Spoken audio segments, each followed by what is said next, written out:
Okay, I think I finally have this set up. So, like I said in my last post about this, I'm very, very excited. So, I'm going to go ahead and start to do the first one. What I wanted to say as a disclaimer, my nature is I'm a perfectionist. So, if I find myself, being too caught up in the nuances, I'll never do these. I'll never post them. They'll just stay as an idea. So, what I told myself is I'm just going to do them.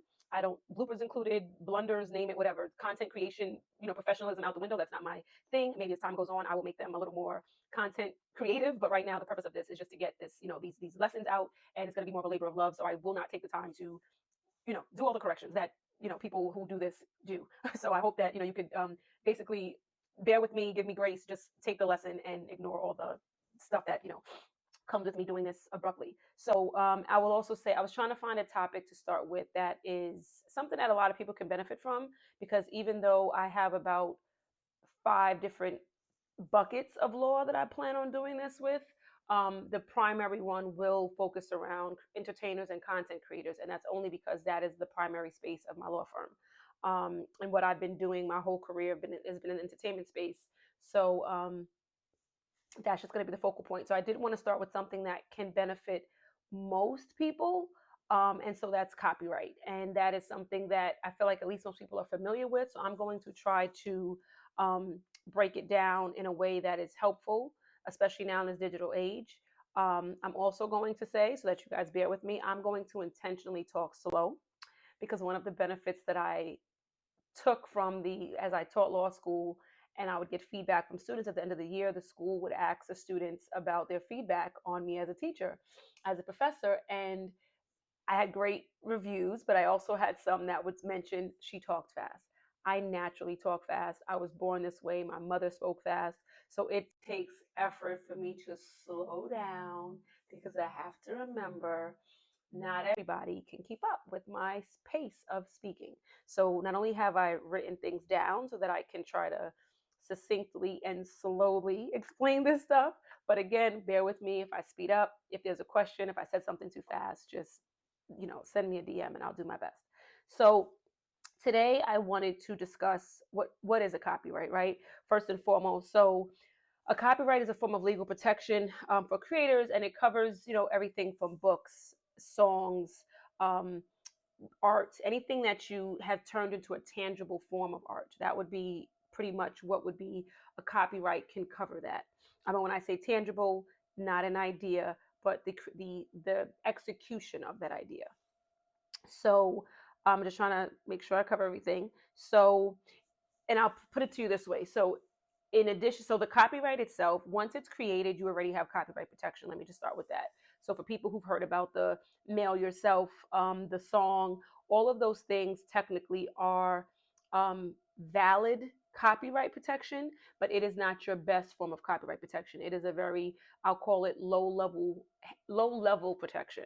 So if you really want to have full protection of it, having your copyright is the best method, because you can look at it like having a receipt to say, hey, this is mine, versus if you walk out of a store and you purchase something and you purchased it, but for some reason you get stopped as you're leaving the store, you may have to prove, no, look, and I did this, and I picked it up from here, I paid for it, I used a credit card. But if you have the receipt, so look at it as that difference. It's kind of like, here, I paid for it, you just get to keep walking. That's probably the analogy that I'd give you to understand the benefit of the copyright protection. So I wanted to speed that up, because what makes this an interesting topic, in my opinion, and what's really going on all over the legal landscape, is the digital age has changed a lot of this. Because when these laws are put in place, like I said, it was this tangible thing. It's a book, it's a painting, it's a song, which you can hear. But when it comes to something that is in the digital form, it still has copyright protection, but there's a whole lot of nuances with that seat that I just described. Okay, so I wanted to just now discuss how that same copyright protection and how it applies to the digital age, things that are on the internet, which changes the whole picture, changes the whole game of things from when these laws were originally made and everything was literally tangible. Now it's digital. So first and foremost, a few steps you can take to initially protect your copyright is to either put a watermark on it, put a copyright notice underneath it, and also you can to the tip of my tongue. Copyright protection. I'm sorry, in your metadata. Sorry. you can put something in your metadata to show that it's copywritten. So because social media makes sharing so seamless, and it's something that you can forward, you can send to someone, you could screen share. It's very easy to share content these days, but it also lends to a very high likelihood of theft. So doing some preliminary actions to protect your copyright is important. However, if it has a value on it, you want to get your copyright, because in those instances where it's, especially if it's music, if it's something where you're about to actually, put it out there and you don't want it stolen, and it's something you can actually, not, I don't want to say predict, but you can pretty much know that this is going to be valuable for either myself or someone else, or could be for someone else, get your copyright. If you do find someone infringing on your copyright, the DMCA, the Digital Millennium Copyright Act, is your best friend.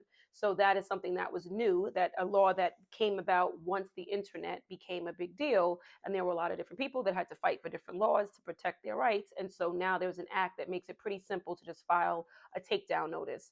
A lot of platforms already make this easy. Instagram has methods. YouTube is great for it.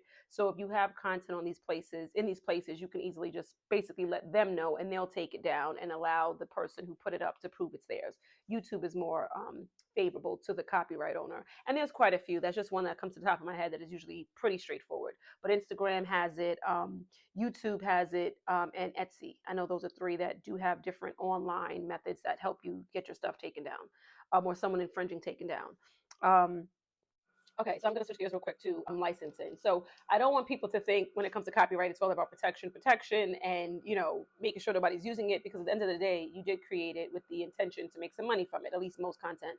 So licensing is your best friend as well, because when you can have someone license your asset, your content, you're kind of in the best position, because one, you still keep creative control over the content, but you also get to make a buck off of the content. So that's kind of your best case scenario. Of course, there's also selling it, but if it's a situation where you're not able to sell it or want to sell it, and someone wants to use it in one of these methods that they would typically steal it in, you can say you can license it.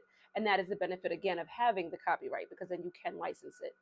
And this goes to fair use. There are instances where people can use your content, and it's considered, whether it's educational, it's commentary, or a parody.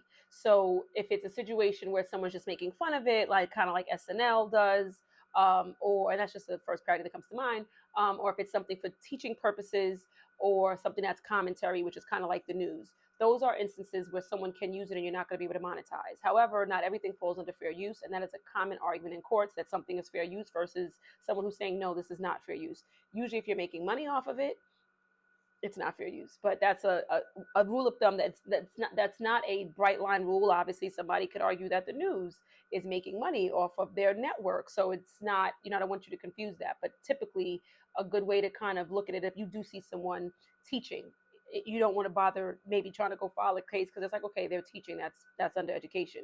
So if that line gets blurry, by all means contact the copyright attorney, and they can help you discern and determine if this is actually an infringement or not.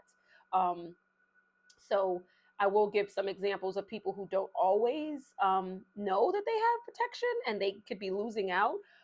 Photographers who take pictures of, let's say, a celebrity, not when you're doing it for business, because they do know the value, and they will go after websites and anyone who's using that picture. So if I take a picture of Britney Spears or Beyonce, and I'm just like, oh yeah, this is a cool picture. Oh, look, she's at this concert and she's doing something inappropriate. Oh my gosh, I'm going to take a picture, and I post it to my social media. And now someone's like, oh my gosh, look at this picture that this girl posted, and it goes viral, and then magazines pick it up. I can approach those magazines to say, wait a minute, that was my picture, that I have the copyright to that picture. So if you want to use it, or you want to continue to use it, you have to pay me. Some, I'd call it amateur photographers, may not realize that there's value in even the pictures that they take.